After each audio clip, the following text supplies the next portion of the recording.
Donc pour l'instant, on a fait la lecture des planètes, c'est très bien, mais il nous manque les satellites. Et si on regarde la table du satellite, ben, la structure, elle est telle que chaque satellite, elle a une ID, un nom, et après, la satellite a une foreign key envers sa planète. Et puis, il y a des planètes comme ça, si on regarde la planète numéro 3, elle a une satellite, un satellite, mais les planètes 1 et 2, par exemple, ils ont pas de satellite du tout. Donc, il y a des planètes qui en ont un, la Terre, elle en a une, la Lune, et puis d'autres, ils en ont beaucoup. Vous voyez ici, si on regarde la planète numéro 6, Saturne a beaucoup de satellites, beaucoup de lunes, entre guillemets. Donc, comment on va gérer ça? Alors, une fois qu'on a notre planète, qu'on est en train de lire notre planète, il va falloir récupérer les satellites pour la planète. Ici, pour l'instant, j'ai mis une array list vide. Mais en fait, ce qu'on aimerait, c'est de pouvoir faire quelque chose du style une array list de satellites. C'est les satellites, et c'est les satellites de cette planète-là, de la planète qu'on est en train de lire. Satellite de la première planète, la prochaine boucle de la deuxième, etc. Donc on va faire une autre méthode, lire satellite. Et puis pour pouvoir lire les satellites, on aura besoin,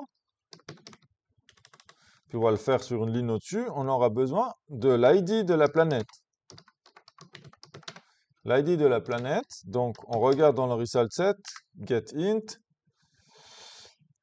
et puis ça s'appelle ID planète.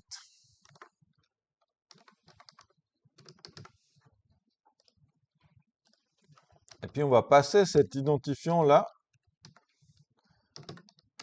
en paramètre. Oui. Et en plus, parce qu'on a vu que la connexion, tout à l'heure, quand on a débogué, vous voyez, on a vu que la connexion, ça prend un certain temps. On va pouvoir la réutiliser. On n'a pas besoin de refaire une connexion à la même base de données. On est déjà connecté. Donc, on va aussi passer la connexion en paramètre. On va lui dire, en gros, lis-moi toutes les satellites pour la planète avec tel ID en utilisant cette connexion-là. Je vais créer la méthode.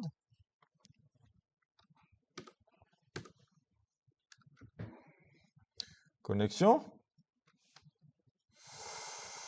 Je vais appeler CNX. Planète, voilà. Maintenant, les autres étapes qu'on a fait avant, on va devoir les refaire ici, c'est-à-dire le prepare statement. On va avoir un select, le prepare statement, un result set avec un while. Je copie toute cette partie-là. Voilà, voir ici. Donc la connexion, elle va préparer le statement. Par contre, ça va pas être le select. Ça ne va pas être select planète, ça va être select satellite après. Puis il faut que je ferme toutes les accolades là que j'ai ouvertes et pas fermées. Ils se plaignent qu'on n'a pas fait le catch SQL exception, donc on va le faire ici.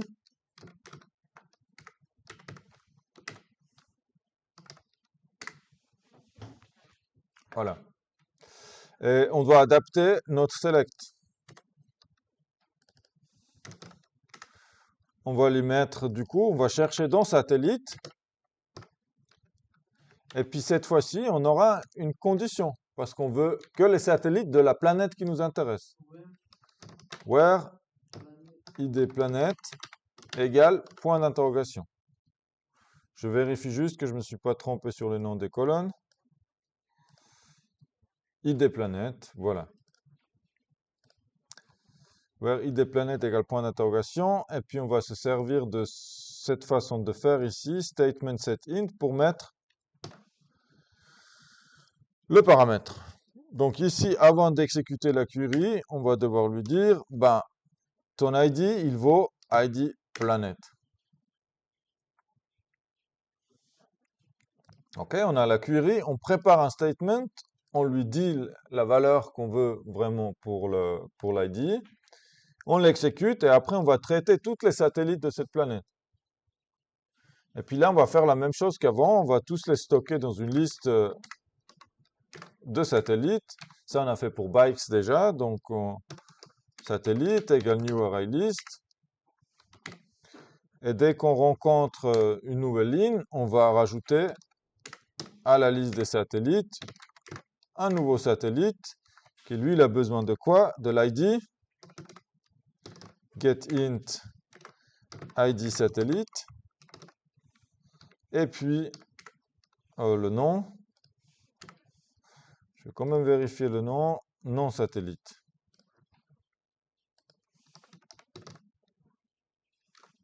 String non satellite. Et puis, on retourne la liste des satellites. Et puis donc, maintenant ici, on a lu les satellites, on va pouvoir les utiliser. Donc pour la planète, vous voyez, on arrive ici, on lit l'ID de la planète. Après, on va chercher tous les satellites qui appartiennent à la planète. Ça peut être une liste vide, hein. Si on ne trouve rien, la liste va rester vide en dessous. Et après, on le rajoute dans notre planète, dans le constructeur, on rajoute ici les satellites.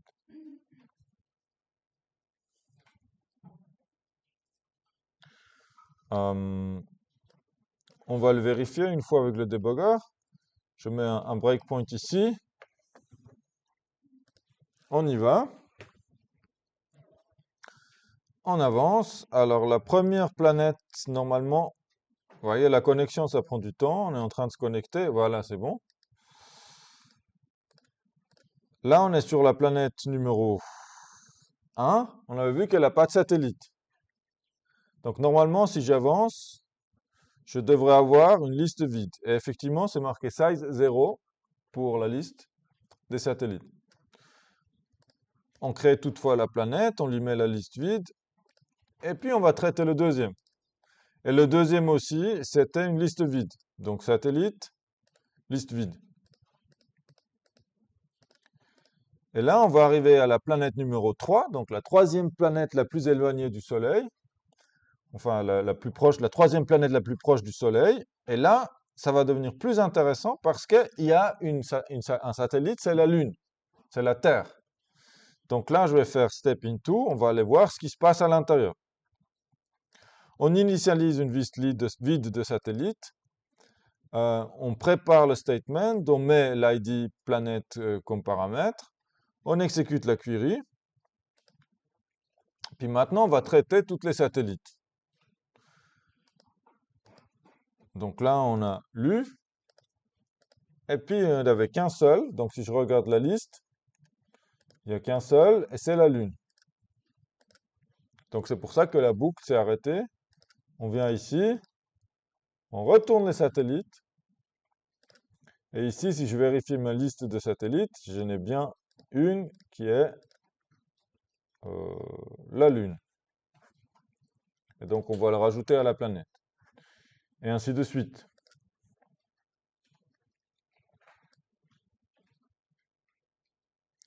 Donc, si on regarde ici, satellite, vous voyez, pour la Terre, pour le planète nom de la Terre, il y a quelque chose, il y a un satellite.